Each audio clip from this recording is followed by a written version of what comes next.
Hadisler okuyup devam etamiz.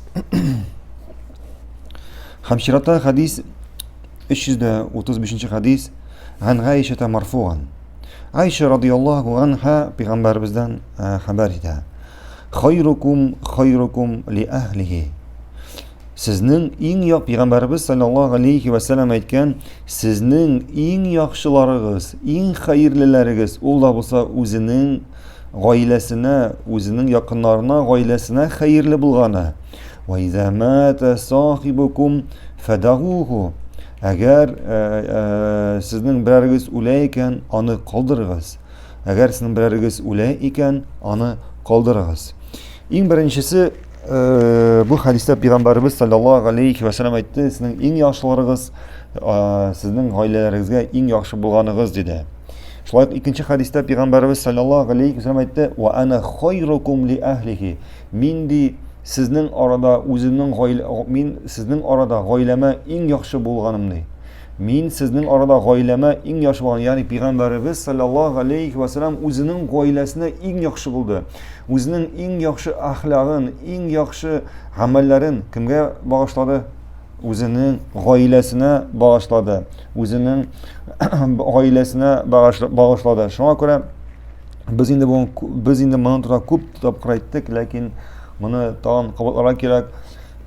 Qizg'anishga qarshi ko'pimiz qardoshlarga kelganda, ya'ni er ot musulmonlarga kelganda, shular xotin qizlarga kelganda shu hadislarni eshitganda, ya'ni yaxshi muomala, yaxshi amal, xayrlilik ko'rsatuv, shu hadislarni eshitganda buni tira-yoqqa qardoshlarga, masjiddagi qardoshlarga, boshqa kishilarga ko'rsata boshlar.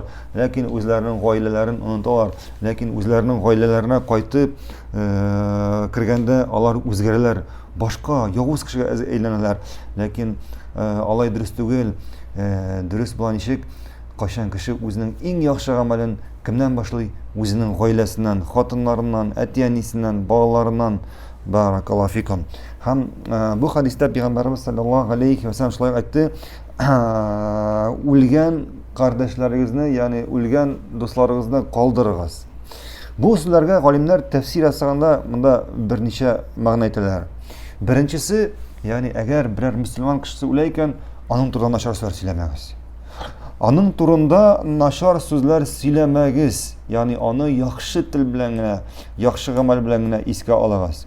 İkincisi, alimlerimiz ayta hamshular,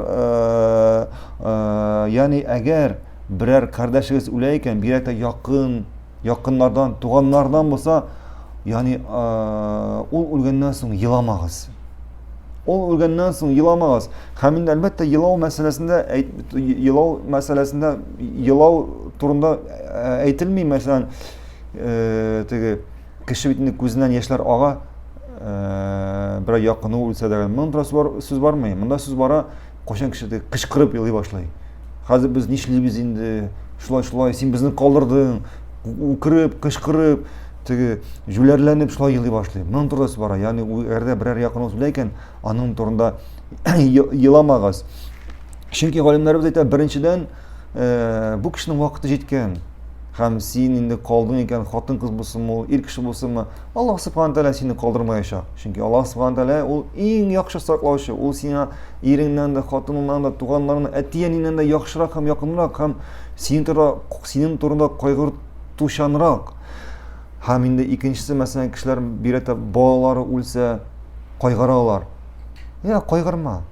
Alloh subhanahu taolo Alloh uning uchun azirlab qo'ygan narsa bu dunyoda bo'lgan narsalar qaraganda xayrliroq ham yaxshiroq.